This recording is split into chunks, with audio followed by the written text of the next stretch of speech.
નમસ્કાર મિત્રો, એજ્યુકેશન જીબીમાં તમારું સ્વાગત છે. જો તમને મારો આજનો આ વિડીયો ગમે તો વિડીયોને લાઇક કરજો, શેર કરજો અને ચેનલને સબસ્ક્રાઇબ કરજો, જેથી આવનારા નવા વિડીયોનું નોટિફિકેશન તમને મળતું રહે. તો ચાલો જોઈએ ધોરણ 5 हिंदी विषयना एकम नंबर 12 दुमदुमा गांव के बच्चे। बच्चों में अपार क्षमता होती है, उनमें स्वयं कुछ करने की लगन पैदा करना आवश्यक है। प्रस्तुत कहानी में दुमदुमा गांव के लोगों की परेशानी को दूर करने के लिए बच्चे कैसे कदम उठाते हैं, उसका निरूपण किया है। बच्चे इस कहानी से प्रेरित होकर कक्षा, विद्यालय और गांव की समस्या का हल ढूंढने में जागरूक होंगे और कार्य भी करेंगे।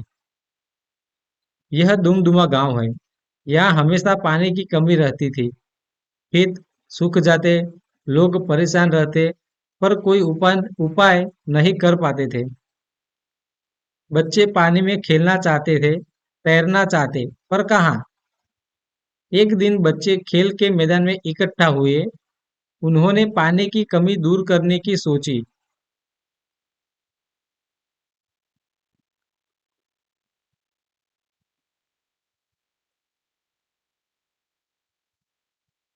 मैं बादल से प्रार्थना करूंगा, रोज बरसो, बिल्लू बोला।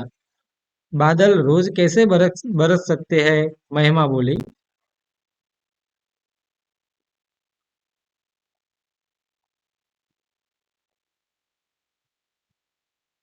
तब फिर क्या हो? सब सोचने लगे। क्यों न एक बड़ा सा गड्ढा खोदे, जिसमें बारिश का खूब सारा पानी भर जाए। रजिया बोली।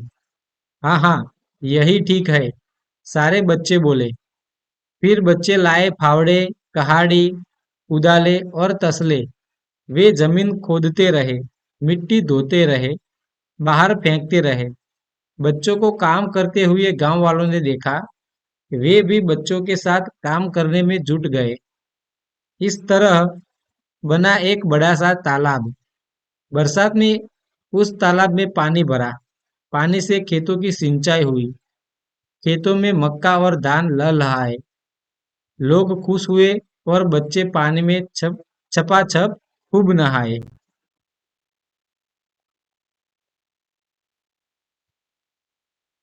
અહીંયા શબ્દાર્થ આપેલા છે કે પ્રાર્થના એટલે ઉપાસના અને વિનંતી.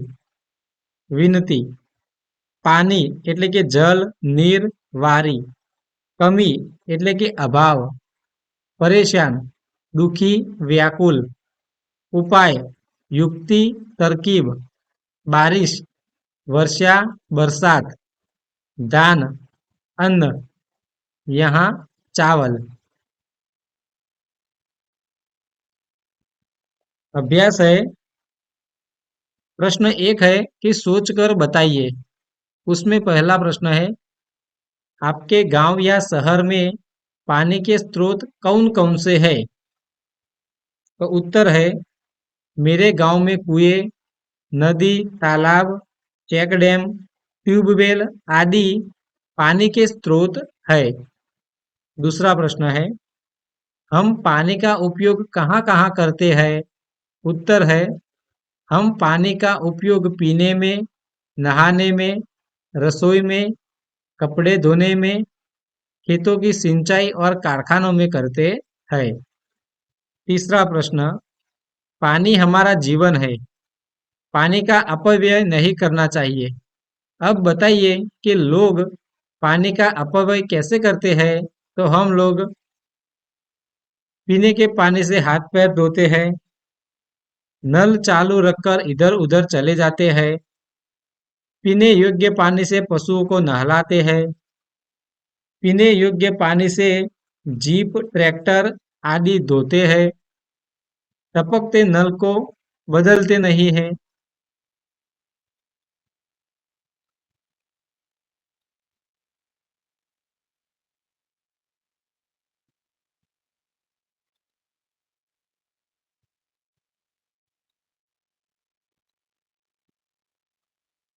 अब दूसरा प्रश्न है, छात्रों को इसमें चौथा प्रश्न है कि पानी का अपव्यय न हो इस हेतु आप क्या क्या करेंगे? तो पानी का अपव्यय न हो इस हेतु मैं जलाशयों पर सूचनाएं लगाऊंगा, टपकते नल बंद करवाऊंगा, पीने योग्य पानी का जरूरत के मुताबिक उपयोग करूंगा, लोगों को समझाऊंगा। अब दूसरा प्रश्न है, छात्रों को अपने गांव या शहर के नजदीक आए हुए नदी, जल परियोजना, चेक डैम या खेत तालाब की मुलाकात करवाइए। मुलाकात के बाद छात्रों ने जो देखा है उसकी कक्षा में चर्चा और लेखन करवाइए। अब तीसरा प्रश्न है,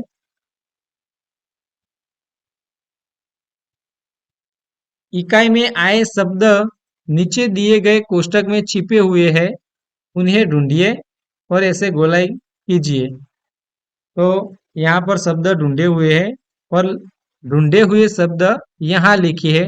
तो पहला है लहलहाए, कहाड़ी, नहाना, खेलना, बरसात, छपाछप, भरना, प्रार्थना, बाहर, बादल, तैरना, दुमदुमा।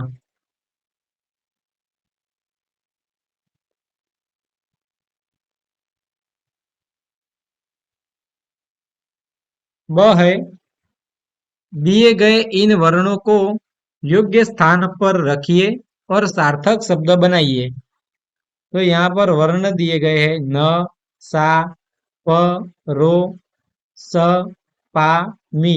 तो हम इन वर्णों को यहाँ पर रखेंगे तो सार्थक शब्द बनेंगे, जैसे कि छपा छप, रोज, जमीन, मीन और परेशान। यहाँ पर लिखे हुए शब्द छपाछप, परेशान, रोज, जमीन और मीन।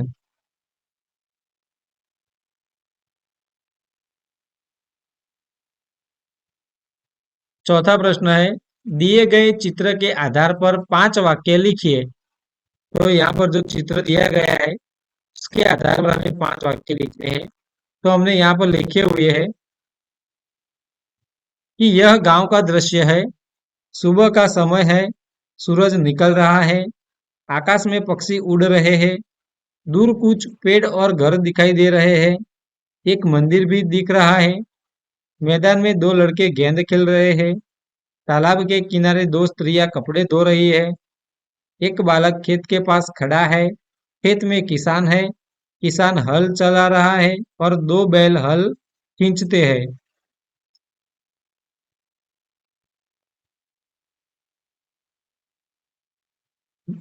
पांचवा प्रश्न है, નીચે दिए गए चित्र के आधार पर कहानी कथन कीजिए।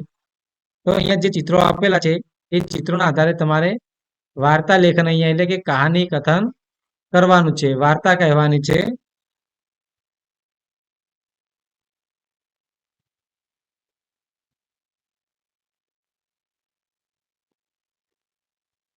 તો આપણે આ વાર્તા અહીંયા વાંચીશું।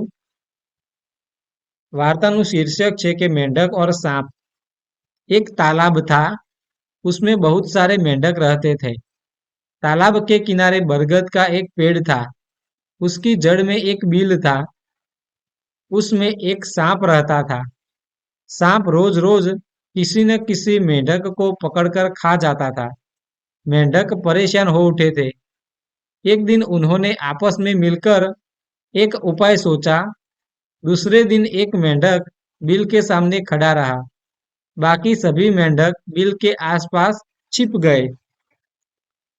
जैसे ही सांप ने उस मेंढक को पकड़ा, छिपे हुए मेंढक निकल आए और सांप को पकड़कर खींचने लगे। सांप घबराया, वह पकड़े हुए मेंढक को छोड़कर भागा और बिल में घुस गया। मेंढकों की खुशी का ठिकाना न रहा। सचमुच संगठन में ही शक्ति है। तो इस प्रकार आप कहानी कथन कर सकते हैं। छठा प्रश्न है, कोष्टक में दी गई क्रिया के योग्य रूप से रिक्त स्थान की पूर्ति कीजिए। तो पहला है कि दुमदुमा गांव में हमेशा पानी की कमी, खाली जगह थी। तो रहना है तो रहने उससे हम लिखेंगे कि रहती। दुमदुमा गांव में पानी की हमेशा पानी की कमी रहती थी। दूसरा है बच्चे तालाब में नहाते थे। तीसरा है खेतों में मक्का और धान लहलहाते थे। प्रश्न 7 अ है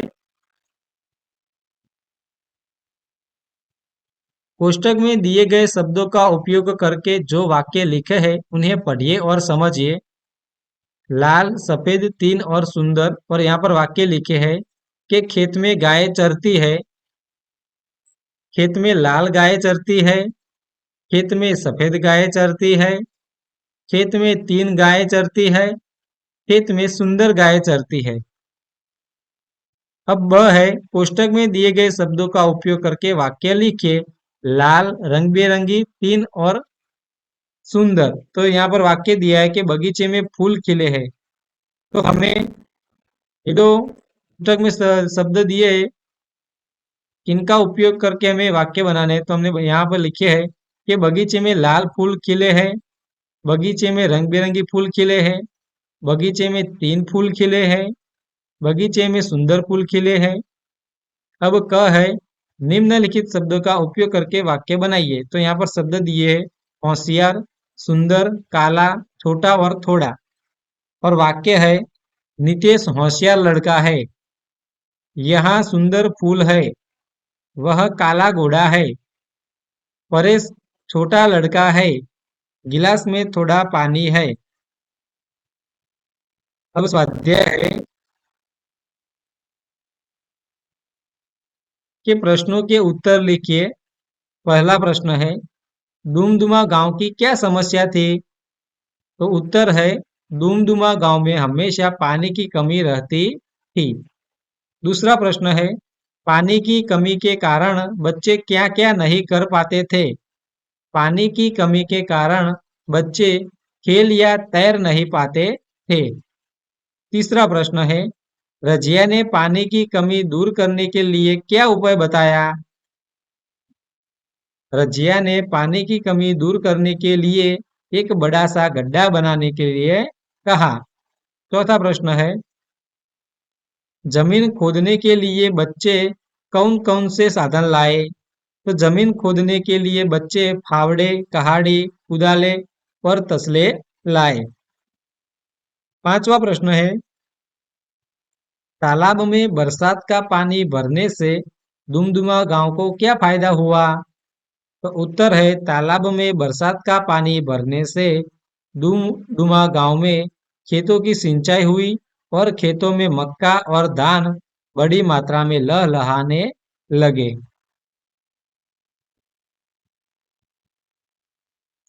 दूसरा प्रश्न है निम्नलिखित वाक्य कौन कहता है? तो पहला है मैं बादलों से प्रार्थना करूंगा रोज बरसो।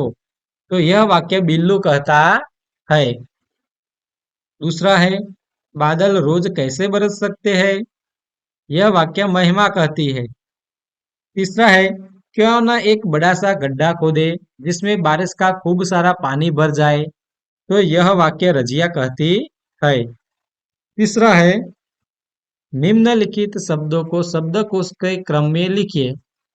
तो दुमदुमा, बादल, कहाड़ी, छपाछप, लहलहाए। तो इनको शब्दकोश के क्रम में लिखने हैं। तो उत्तर है पहला है कहाड़ी, छपाछप, दुमदुमा, बादल, लहलहाए। चौथा प्रश्न है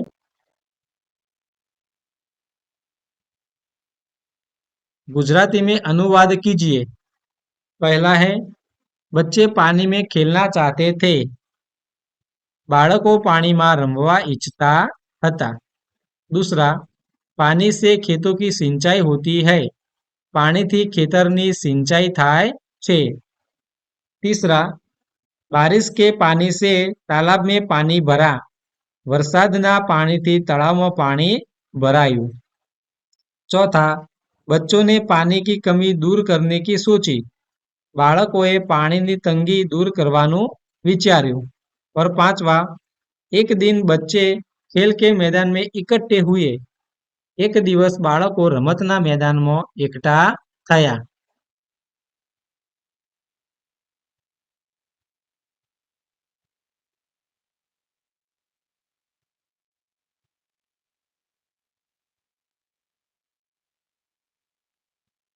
पांचवा है, निम्नलिखित शब्दों में से कोष्टक में दिए गए शब्दों के समानार्थी शब्द लिखिए। तो उपासना, दुखी, युक्ति, वर्षा, स्तुति, वारी, व्याकुल, तरकीब, बरसात और नीर। तो हम समानार्थी शब्द लिखेंगे। प्रार्थना यानी कि उपासना और स्तुति, उपाय यानी युक्ति, तरकीब, पानी यानी वारी, नीर, बारिश, वर्षा, बरसात, परेशान, दुखी, व्याकुल। प्रश्न 6 का है कि आपके गांव, मोहल्ले, आसपास या स्कूल में भी कोई ना कोई समस्या जरूर होगी।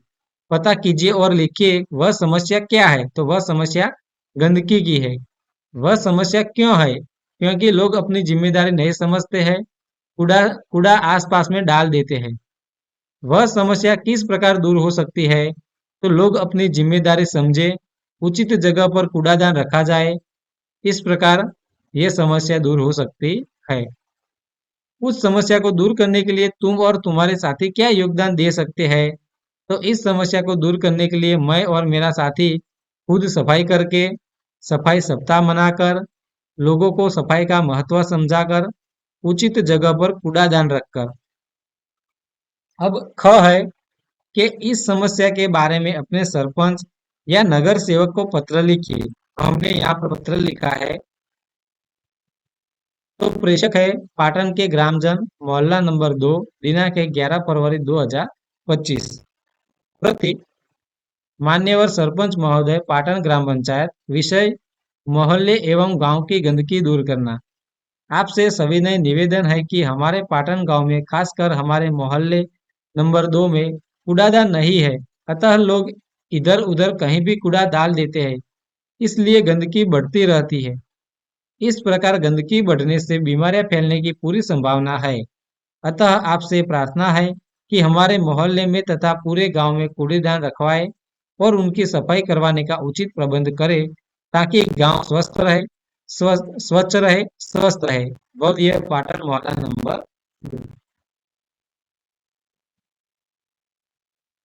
હવે યોગ્યતા વિસ્તાર है કે સંકેતો को સમજીએ। તો અહીંયા જે સંકેતો આપેલા છે એને સમજવાનું છે।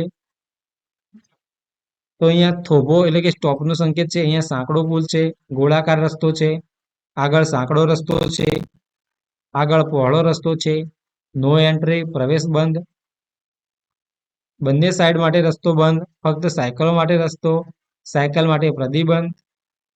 अब दिया है कि इतना जानिए। तो फावड़ा यानी पावड़ो, तसला यानी तगारू, कहाड़ी यानी कढ़ाई, कुदाल यानी कोदाड़ी, टोकरी यानी टोपली। सोचिए और समझिए। जल ही जीवन है, मीठा में बल है। जो मित्रों तमने मारो आजनो आ विडियो गम्यो होय तो विडियो ने लाइक करजो, शेर करजो और चैनल ने सब्सक्राइब करजो, जेथी आवनारा नवा विडियो नोटिफिकेशन तरत ज तमने मळतुं रहे।